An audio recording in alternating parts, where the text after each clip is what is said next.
Good afternoon, Vikings. This is Mr. Brown back for another edition of Quarantine Chronicles. I know it's been a while, but I just wanted to touch base. So now we are in our studies. We are talking about the road to Civil War.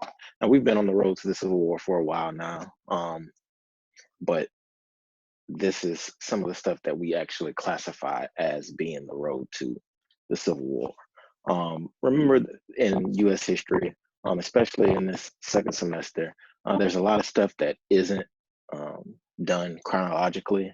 Um, Obviously, all of this stuff is not going on at the same time that Jefferson was president. But when we're talking about the manifest destiny and westward expansion, when we're talking about the Industrial Revolution, when we're talking about the roads to the Civil War and the age of reform, all of these events are not this happened, then this happened, then this happened. They're all intermingled. They all took place around the same time, or their time periods overlapped. So even though we have already talked about manifest destiny and we've already talked about a little bit about sectionalism, don't get confused. And we've talked about westward expansion. Don't get confused into thinking that those things happened and then this happened.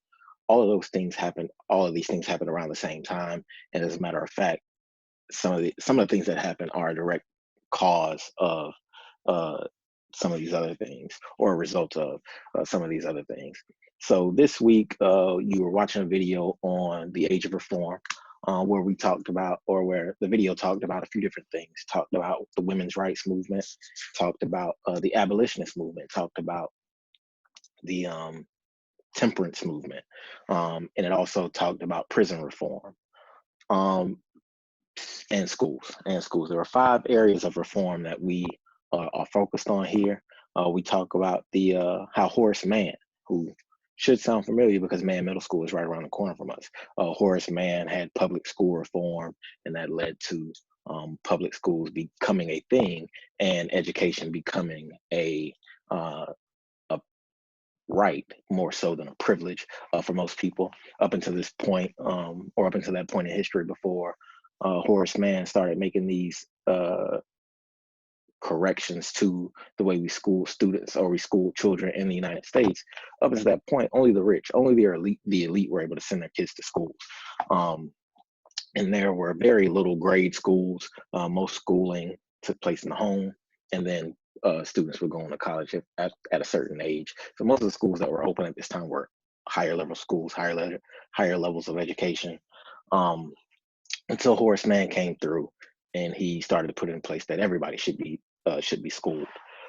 We talked about kids being in factories. We talked about during the Industrial Revolution. We talked about labor laws. Well, with kids being in schools, and with Horace Mann and other school influencers or school uh, reformers coming into place. Now you're taking those kids out of these factories, and you're eliminating that problem of having children in factories that are working too long, because now they have to go to school through the new public school system and making kids go to schools. We also had prison reform. If you watched the video, you noticed that they said that prisons, a lot of times people in prisons weren't actually criminals. Sometimes you would throw people who were mentally incapable of taking care of themselves into prisons, simply to get them out of the way. And the conditions in prisons were terrible.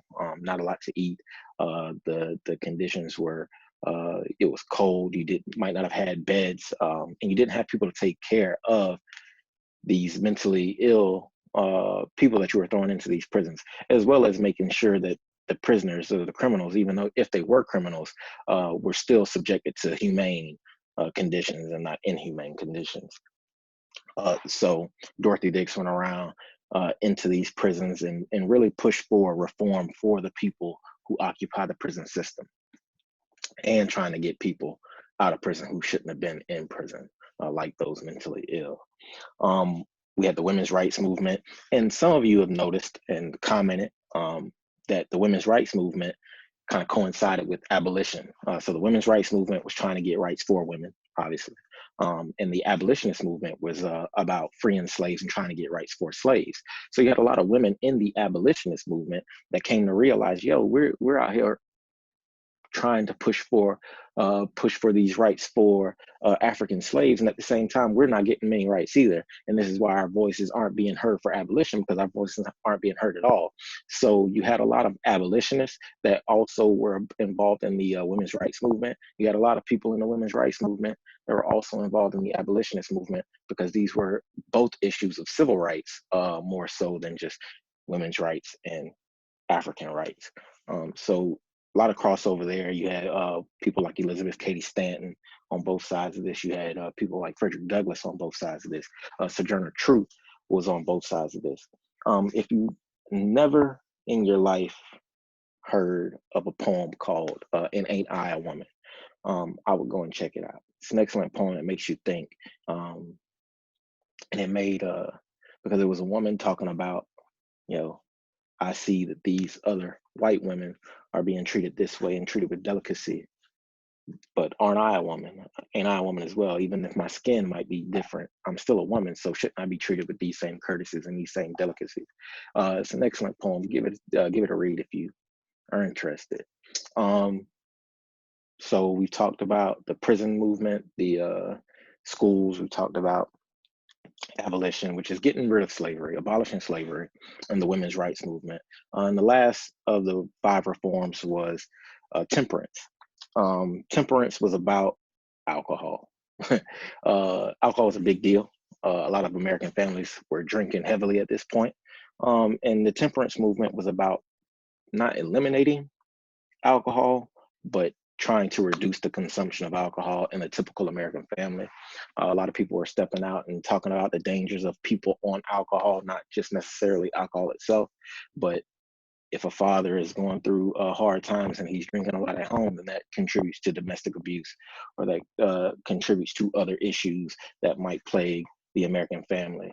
And a lot of these people who are pushing for temperance and pushing for the reduction of alcohol consumption were concerned with the general well-being and the Christianity, the religious aspects to too much alcohol. And so they were really just trying to push in and try to, in their eyes, it seems, save the American family morally, um, and physically in some cases. So age of reform, age of reform, uh, again, was taking place around the time of sectionalism, was taking place around the time of the Industrial Revolution.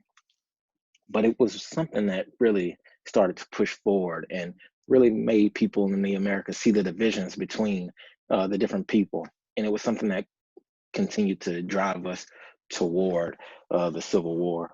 One last thing, the Age of Reform was led to by the Second Great Awakening. We talked about the Second Great Awakening a while ago in class, um, where you had traveling preachers doing these revivals and trying to get people to come back to Christ. You saw a lot of different religions that we know today, denominations that we know today, like Baptists, Presbyterians, Lutherans.